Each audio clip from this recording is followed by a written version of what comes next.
Waipara Community Board. 2 minutes. Kia ora koutou. Thank you for the opportunity to speak to our Waipara Papanui Inner Central Community Board submission on the Safe Speed Neighbourhoods proposal. I'll take our submission as read and would just like to highlight a couple of points from it. Our board is generally supportive of the proposal, particularly in respect to creating safer speeds around schools. Children and young people should be able to walk, bike or scoot safely to school, and we believe the proposed changes will improve actual and perceived safety for them. We would like to thank staff for taking into account the feedback received, which requested the expansion of the proposed area north of Papanui Primary School to include Winters Road and the surrounding streets, as well as the southern end of Grimsey's Road. These streets were not included in the original proposal, but are included in this report, which our board supports. We would also request that extra consideration is given to the clear signalling of this slow speed zone for drivers coming off the Christchurch Northern Corridor onto Winters Road, as the speed limit would reduce from 80 kilometres an hour to 30 kilometres an hour within a short stretch of road. One area which has not been included, despite our board requesting it and it receiving comments on the interactive map, which got a large number of likes, is the area of Redwood south of Prestons Road. There are side streets coming off Prestons Road within metres of Redwood Primary School, which are residential streets used by children to get to and from school. These streets appear to fit perfectly within the criteria for these safe speed neighbourhoods, and we request that they are included as well.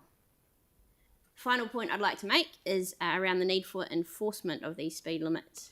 The St Albans area was one of the first in the city to have these reduced limits introduced back in 2020, and since then we have frequently heard about the lack of enforcement to back up the changes.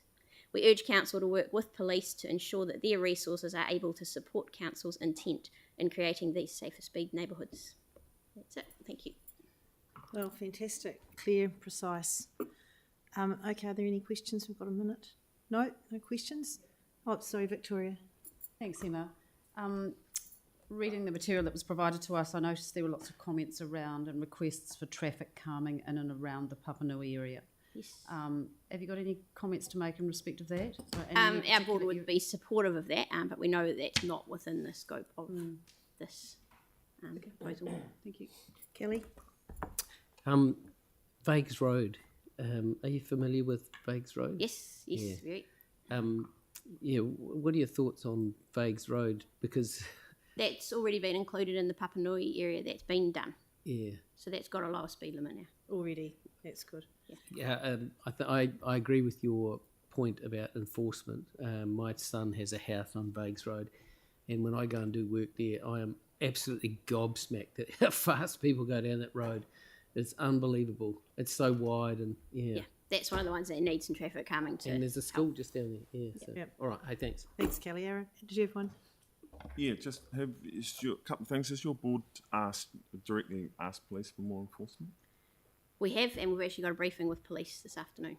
Where we will Excellent. be bringing that up. Yeah, because with the speed limits, they're a general guide to dictate the behaviour of the mass population, but the anomaly is always that 2 or 3% that do the extreme speeds, and it's their crashes that tend to do the most damage. Yep. Admittedly, a non-attentive driver hitting someone at 50, as we've shown, can still be.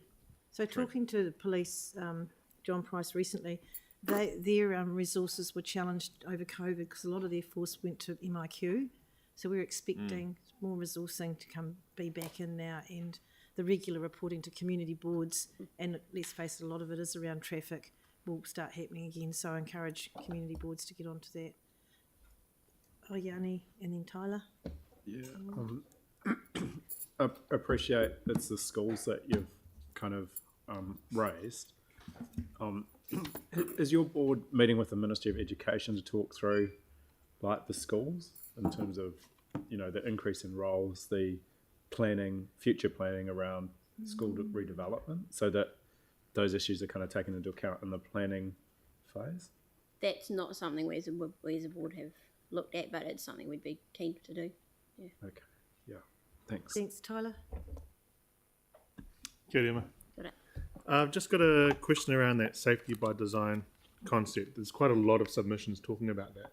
Is there anything that pops up in your mind around what your I guess, what the design should look like in your wards?